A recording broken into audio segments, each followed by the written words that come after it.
Welcome to Coffee and Catholics, a Catholic women's talk show podcast. I'm Stacy, one of your hosts, and with me I have... Hi, I'm Alicia. I'm Annie. And I'm Lauren.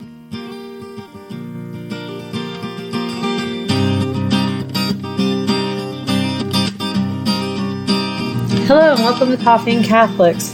If you've been following the last couple of episodes, a few episodes ago we talked about social justice teaching in the Catholic Church. Our last episode was over relativism and truth. So today we'll be taking that social justice lens and looking at our role through solidarity when accompanying those individuals that are in the transgender community.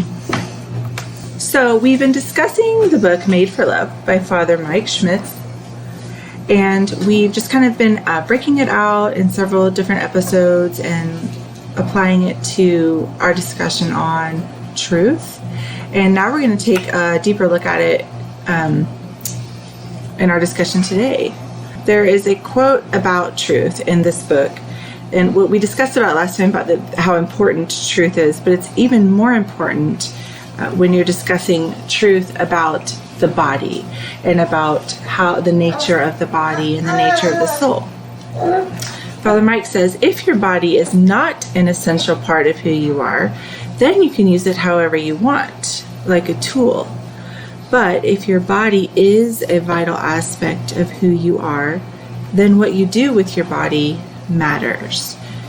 And right out of the gate, we wanted to share this quote from a section of Amoris, Laetitia, I hope I said that right, that will help sort of set the stage for the conversation that we're going to have in terms of how we accompany individuals in the transgender community. And for those of you who aren't Catholic but still listen to our podcast, this is an encyclical from Pope Francis.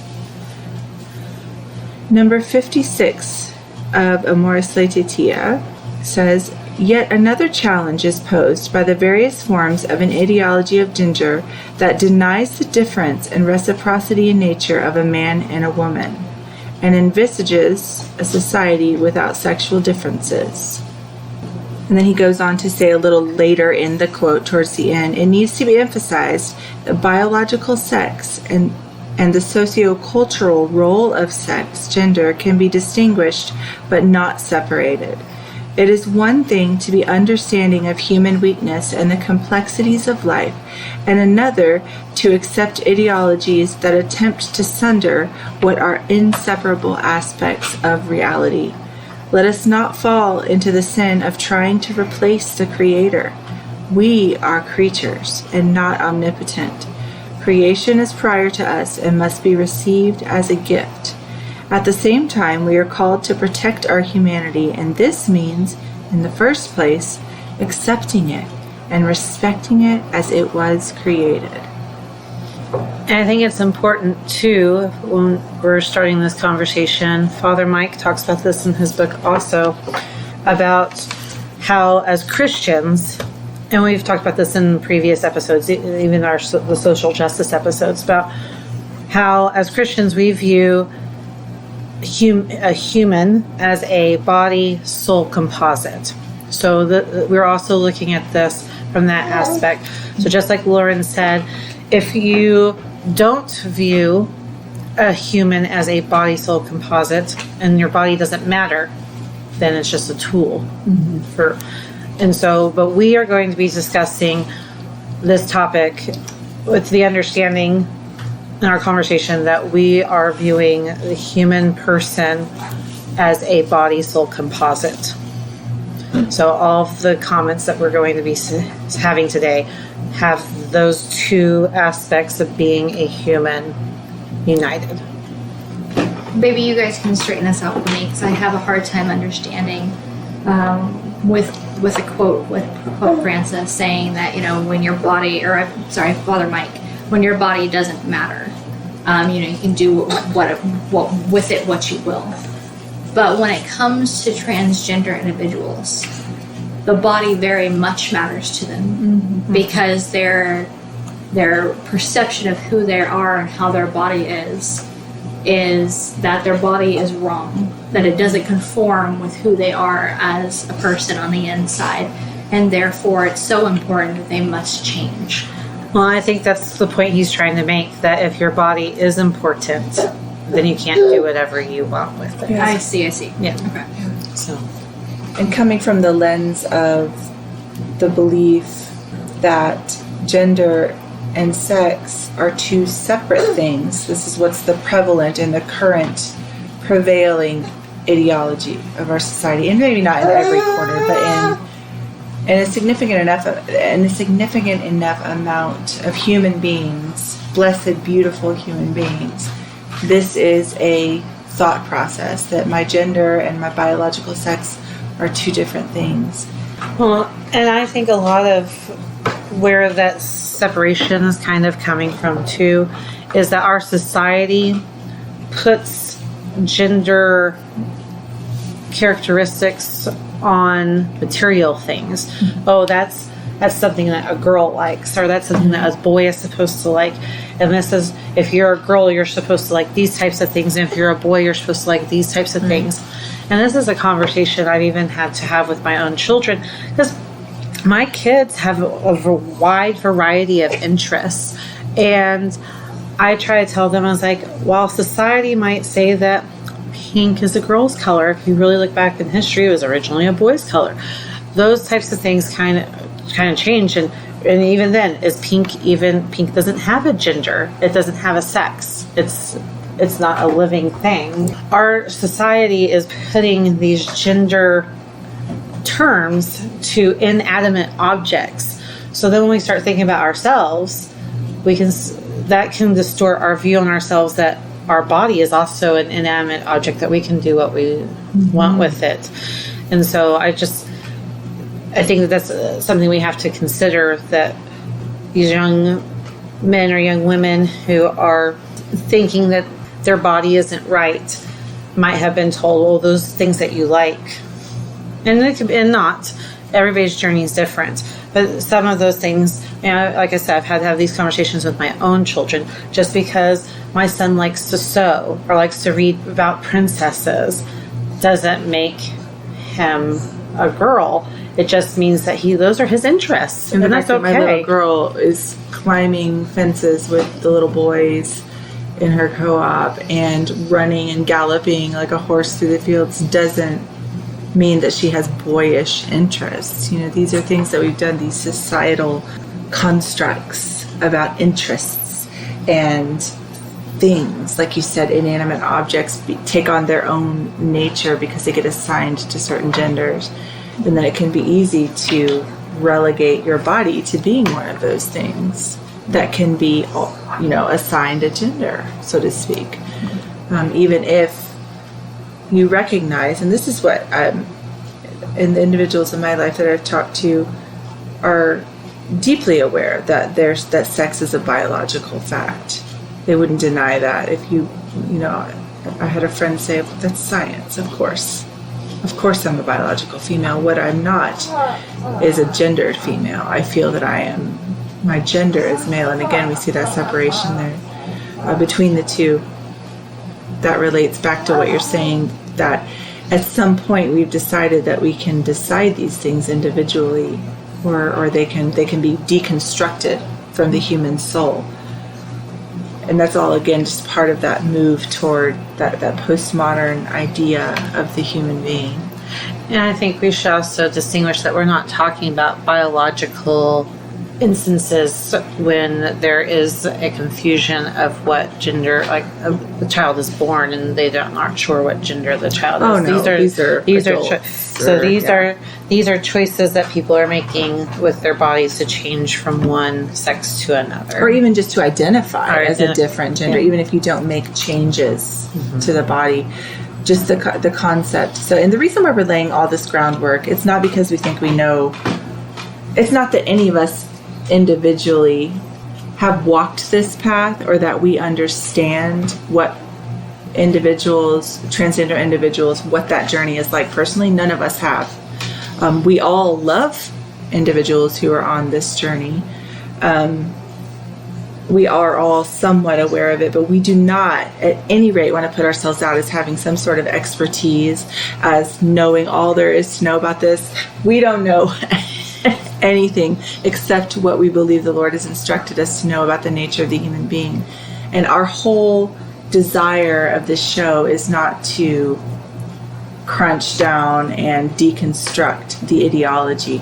Our desire with this episode is to ask ourselves and each other and you, how do we accompany these individuals and minister and befriend and support and be Christ to transgender individuals? And how do we have discussions about it? How do we handle these things that are can be so divisive in family and friend groups? And doing those things while staying in line with church teaching. Absolutely. And so this is one reason why we want to look at this through the social justice lens, because all of us, made in the image of God, have dignity. Our bodies, our souls, as that body-soul composite, we have a God-given human dignity. And so how are we supposed to traverse this terrain with each other and still show love to each other? I think that's the thing. And we've been talking about this through several of the episodes, that we can disagree. We can have conversations without being offended all the time. So how do we walk with people that we feel are individuals that we feel who challenge us? How do we walk with them and still love them? And we talked about how we look through the lens of solidarity. So what is solidarity again? In Catholic social teaching. The Catholic social teaching principle of solidarity is about recognizing others as our brothers and sisters and actively working for their good. I think that's so important to recognize that it's not actively working for what they think is good for them or what we feel is good, but what is actually good. And also, if we go back to the episode on relativism and truth, I think it's a journey where we are nurturing. We talked about that nurturing, loving journey. Now, again, being loving and nurturing does not mean without constructive criticism or challenging each other or helping with growth. I think that's, again, where we start to have issues, is that everybody thinks they have to fight about this because they have different views about it.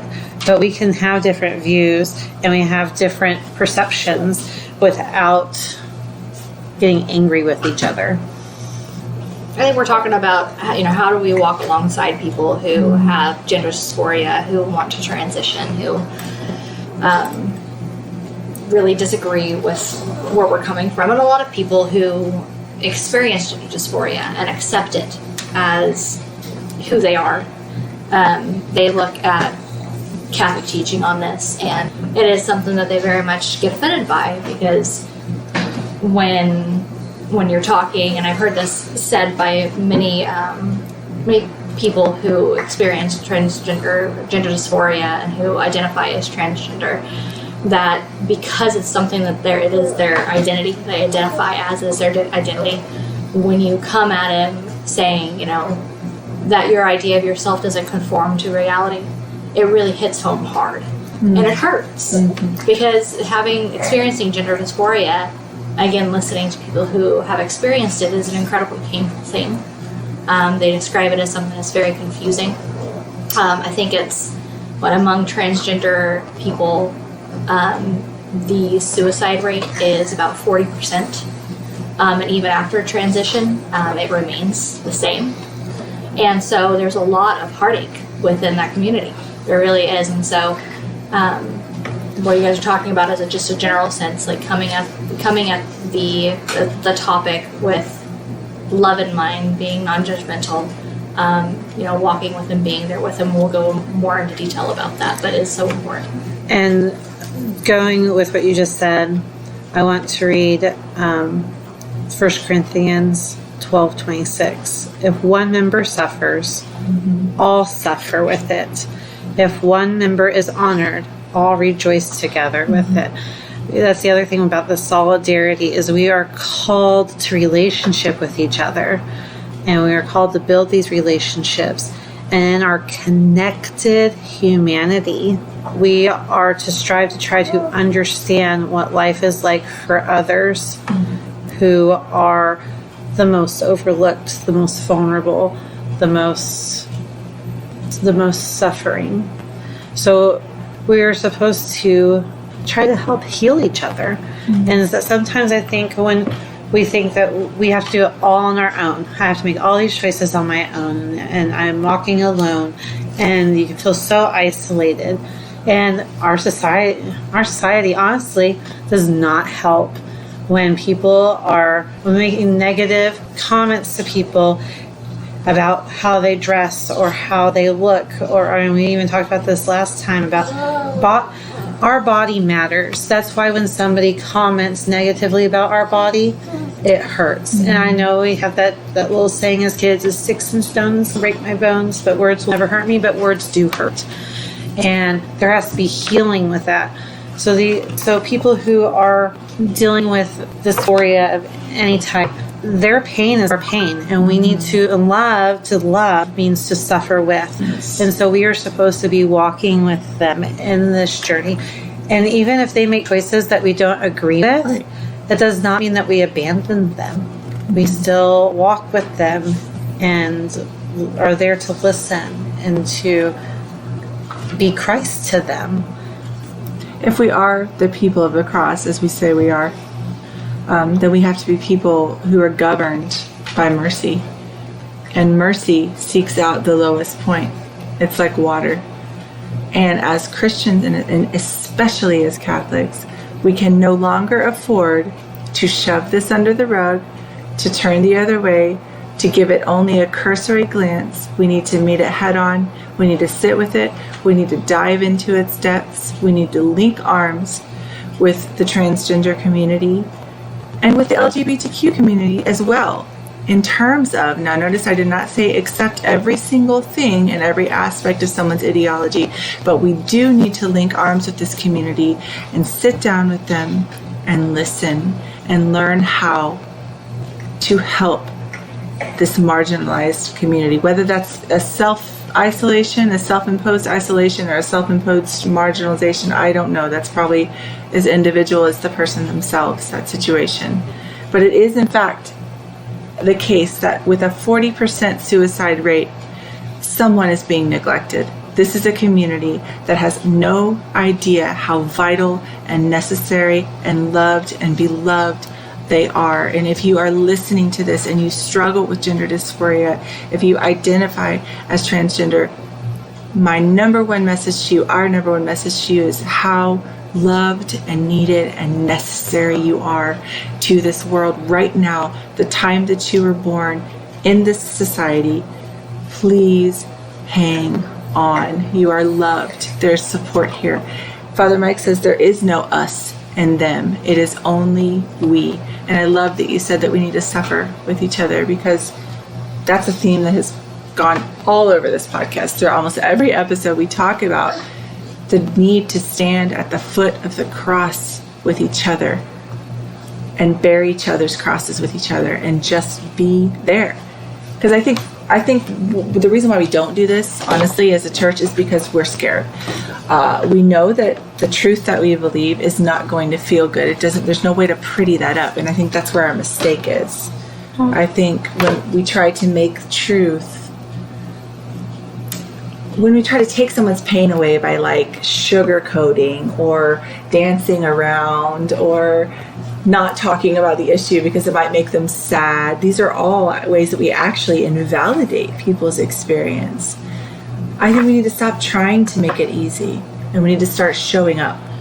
Well, and I think we also worry as a church that if we start embracing people for who they are, that means that we're going to embrace them the way society embraces them. Yeah, that's with valid. her Unconditional acceptance of the ideology. Yes. And so I think that that's important, that we're not saying that we have to be accepting of all the ideology, but we have to be accepting of the person, because we are all a part of Christ's body. Even those who haven't even heard of Christ yet, God still made them. They still have purpose. They still have their lives have value. So even if somebody is non-Christian, and we do have to look at different views, because like I said at the beginning, there are other worldviews about mind-body composites. But as Christians, we believe that the soul, the spirit, and the body are one. And we also believe that we are all part of Christ's family. So we're all connected. You're the hand, he's the foot, she's the hip, they're the nose. We are all connected, and when one hurts, the whole body hurts. Mm-hmm. So, and I do think that's why this type of conversation needs to happen in terms of specifically, like we have definitely said, we've affirmed what it is that the church teaches. Mm-hmm. And that's incredibly important. But also how to walk with people who are experiencing this, or having this experience, because the world is really good at saying, you are accepted here. And that's why I think so many people in the transgender community don't seek out church, they don't seek out God, because the world is accepting them for exactly who they are, where they're at right now. Mm-hmm. We need to do the same. We need to do better at doing the same, mm-hmm. but we need to also affirm the truth for them. And I think we've talked a lot about like the generalizations, which I think are really good, but how practically can we walk with people? It's really hard. It's a conversation, like how do you talk to someone? How do you say, hey, I want to be here. I want to live with you. I want to work with you. I want to walk next to you. I want to hear about your struggles. I want to listen to your day. I want to do life with you, while simultaneously saying what you believe about yourself, I fundamentally disagree with. That is a challenge, and I don't think that we need to pretend that we have that figured out as coffee and Catholics. I mean, we don't. That's why we're doing this. We're trying to figure out what practical ways. I think of Mother Teresa. She spent her entire... She maybe I don't know how many people she converted. She never talked about that. All she talked about was loving the poorest of the poor, going to that margin, that very deep margin. And people would ask her, how many souls have you converted? And she's like, yes, that's important. And we should be speaking truth that will lead to conversion, that allows that generation of the Holy Spirit. But at the same time, isn't it first about suffering and going to and being present with? So I think, to answer your question, that's a really long way to answer your question, Alicia. I think that the ticket in is to implicate ourselves in the suffering of those individuals to alleviate pain. Another thing, Alicia, that Father Mike was talking about in his book is just a reminder that our good, healthy relationships are always going to have boundaries. And this, you can have real relationships with people, and this should be. We should have real relationships with people that we disagree with. And he says that it is a sign that you love each other as equals. Loving each other as equals means that we can disagree and still love each other. And as we're walking alongside somebody, there's that mutual acceptance that we're not going to believe the same things at all times. And I think that's something that I've kind of run into, is that because I disagree, then that means that I am being unaccepting. I think that's something that a lot of us have kind of experienced, is that if we don't agree, then it's unaccepting. But we have to have those boundaries in our lives as well to protect our own. We want to walk along, and we need to suffer. There's that suffering with. Well, while you're talking, I also think it's important for us to talk about that there is hurt on the other side too. Like, people, a lot of times we're just expected to be okay with everything. And if we really are going to say that we're following church teaching and we agree with church teaching, we can't just follow along with what society or our friends or family are doing in this regard. And there's some pain on the other side too. So because when you tell your close friend that you want to walk with them on this journey, but you don't agree with everything that they're doing, and they get mad at you, you don't want to hurt their feelings. And there's a big struggle going on inside. Like, how much do you say? How much do you not say? You want to walk with them, but they want you to go down what's today's culture wants, says it's okay to do, and that's not what you want. You don't feel comfortable doing that. So there's a struggle even on the other side of this, and there's pain and suffering in a different type of way. It's not the same kind of pain and suffering. I think it wouldn't be fair to not mention that, because I think a lot of times people say, well, I want to be accepting, but they want me to be accepting this way and I can't be accepting that way. I think it's a give and take on both sides. So yes, we need to walk and suffer with these people or with our friends and family that are having gender dysphoria or struggling with how they view their bodies. But at the same time, they have to understand that it's not easy for us either.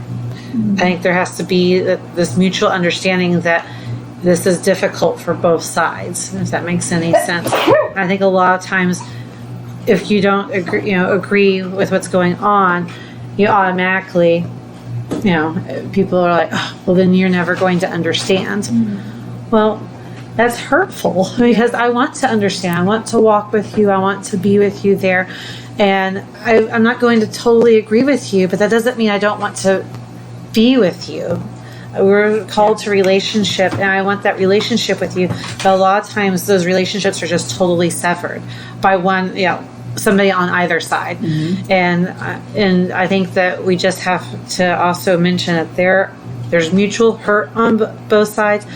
There are different types of suffering and pain and crosses to bear, but both sides have some form of cross to bear in a relationship like that. But I think when talking about relationship and suffering as well, like you can sometimes, but I think when we're talking about this, I think there are some people who are called to evangelize to people, and that's what we're really talking about, is evangelization. To evangelize to people outside of a personal relationship to them.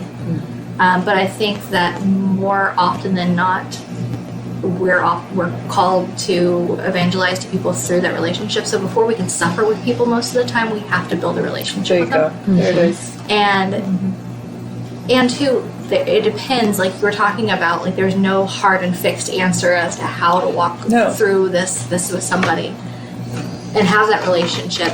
Because I think depending on the situation, depending on your personal relationship with somebody, if you're in a kind of relationship where you're okay with hearing their disagreements with you and they're okay with that as well from your side, you can be more open with one another. But if you can talk about it and you can evangelize it verbally and hopefully lovingly and charitably to that person. But if you're in a relationship with somebody and they don't want to talk about it, then in those instances, maybe you're called, it's harder. Maybe you're called to evangelize more in the way that you love them. Mm-hmm. Not through your words, mm-hmm. but through just treating them with respect, upholding your Catholic faith and the doctrines that you believe in, but making it known just through the way that you practice your life, and mentioning, I went to Mass today and I really enjoyed it. That's one way to evangelize, is just saying, like, this is how I live out my faith, and I'm going to tell you about it because I'm in a relationship with you. And they can see that, but they're not being bombarded with this, this message that they're not ready to hear. They're not open to hearing at all. And I think too, I can't remember who said it, but you're talking about Mother Teresa, and they were asking her how many souls she converted, or how many people she converted. I can't remember who I heard this from, but we're not called to convert. It's not our job to convert other people. It's our job to inform other people. It is God's job to what's the word? Convert. Did I say convert? Well, she's saying it's my job to be faithful. To be faithful. God does the conversion. God does the regeneration. I am here to love. Yes, exactly. And to be faithful. What he does is his business. I'm not about his business. I'm about the business he's given me. Yes. That's my job, is to implicate myself in the suffering of these humans and to love and to smile at them. She talked a lot about that, just eye contact, being interested, asking questions. All throughout his ministry on earth, Jesus was inquisitive. There's like a list of 40 questions that he asked in the New Testament, which is so cool. That's a Bible study in and of itself. Asking questions, being interested in someone's life, being interested in their sorrows and their sufferings. And my friends that are identify as transgender individuals, and I ask these questions, what is it that you want in our relationship? What can I do to show you that I love you? And most of the time, it's honestly I just want you to listen to me.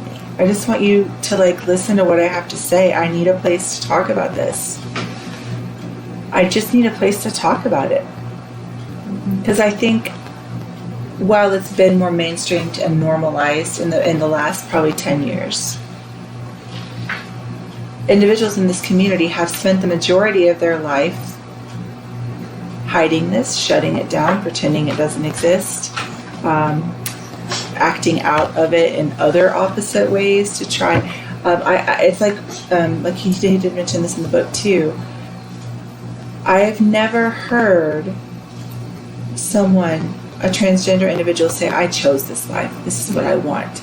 They say, oh, that's the opposite. It chose me. And I wish to God that I could be rid of it. And I think that's our entry point right there. Because that's a human experience. I mean, I wish to God that a lot of things didn't happen to me too. So I can understand that.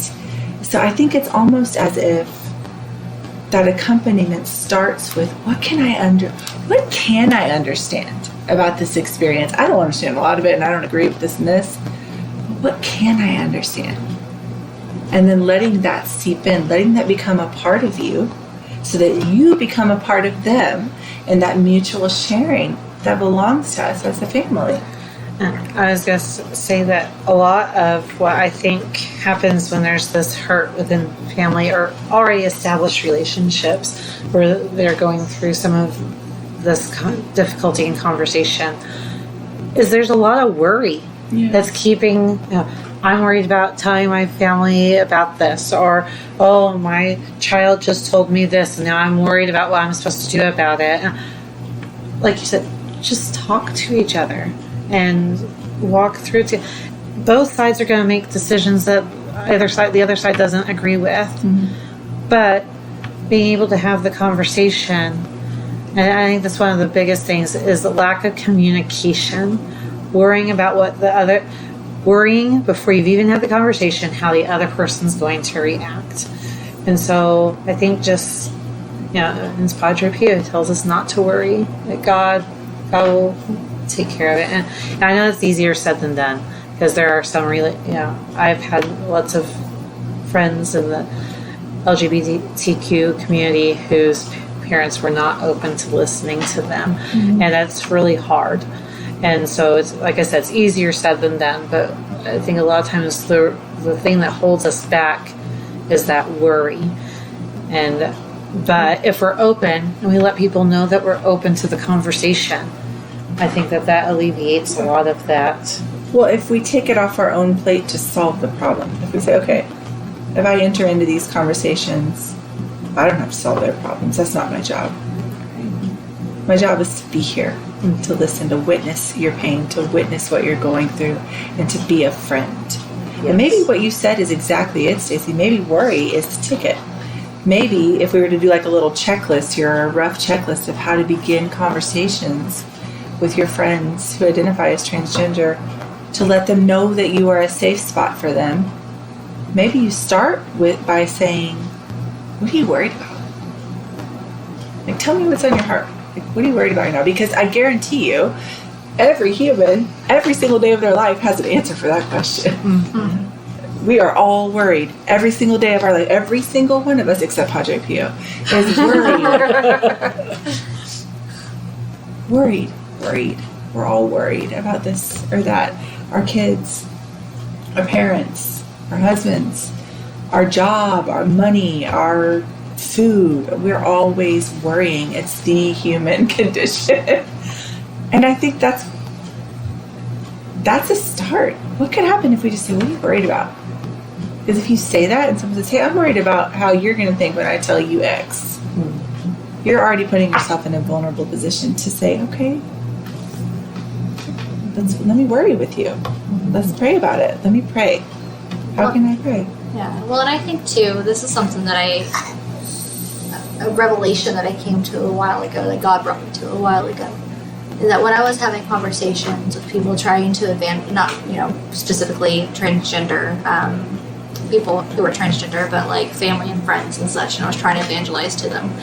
And I would go into the conversation with the mindset that, like, I am going to convert you. And, like, I'm going to give you all the reasons why, and you're going to agree. And then they didn't agree. I think I've talked about this before. But they didn't agree, and I was just so, like, dumbfounded. Like, how could they possibly not agree? Because I've given them all the facts, right? But then, slowly, God started working on me. And I think with evangelization, especially when it has, in so many areas, really, in so many areas, I think maybe even in most areas and most of the time, that when we're having a conversation with somebody, like, we're talking about, like, the ticket in, like, the ticket into their heart, right? It's not to, I wonder if anybody listening might think, it's the ticket in to try to convert me. It's the ticket in. No. You know what I mean? Like, but no, it's the ticket in to, like, open myself up to be vulnerable and allow you to open up yourself to be vulnerable, so that we can have a relationship with one another. And it doesn't always have to be about the topic of transgenderism or the way that you see yourself or your worries. Just being willing to talk both about, like, the everyday things in your life or whatever, like just how things are going with work and family and friends and just life, and then getting a little deeper.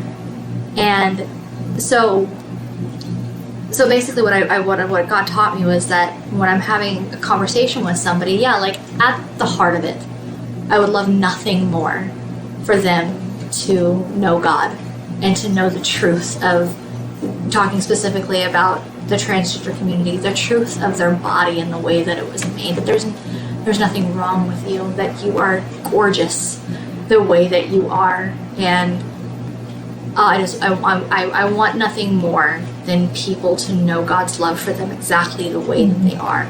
And that includes, like, if you are transgender and you have transitioned or you do identify, He loves you exactly the way that you are. But just like every single person in every situation, He loves you too much to let you stay that way, because He wants you to know His love for you the way He made you. So when we have conversations with people, it's not to convert. It's truly to love. Inspired. I'm so glad that you made that distinction. Yeah. That when we say, here's the ticket in, we're not meaning to manipulate you or to try to change you or to get you to agree with us. We want the ticket into the heart so that we can befriend and accompany and alleviate. Mm-hmm. Thank you so much for saying that.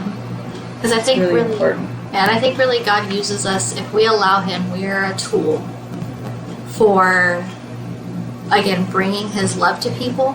And God willing, and again, this is always something that, like, I've just learned is in the background. It's fundamental and it's so important. But it's God willing, I can plant a seed. But if I don't plant a seed, it doesn't mean that I don't love you. Mm-hmm. If you don't ever agree with me for the rest of your life, and you are transgender, and you know, come to the end of your life and you never, you know, had a conversion to the way that I think, I still love you. And I will love you for the end of time, because your soul will go on. Exactly. And continue to exist. And you are my brother, you are my sister, and I love you. And as always, thank you for joining us. Thanks. Thank you. Join us again in 2 weeks. Until then, may God bless you and may Mary accompany you.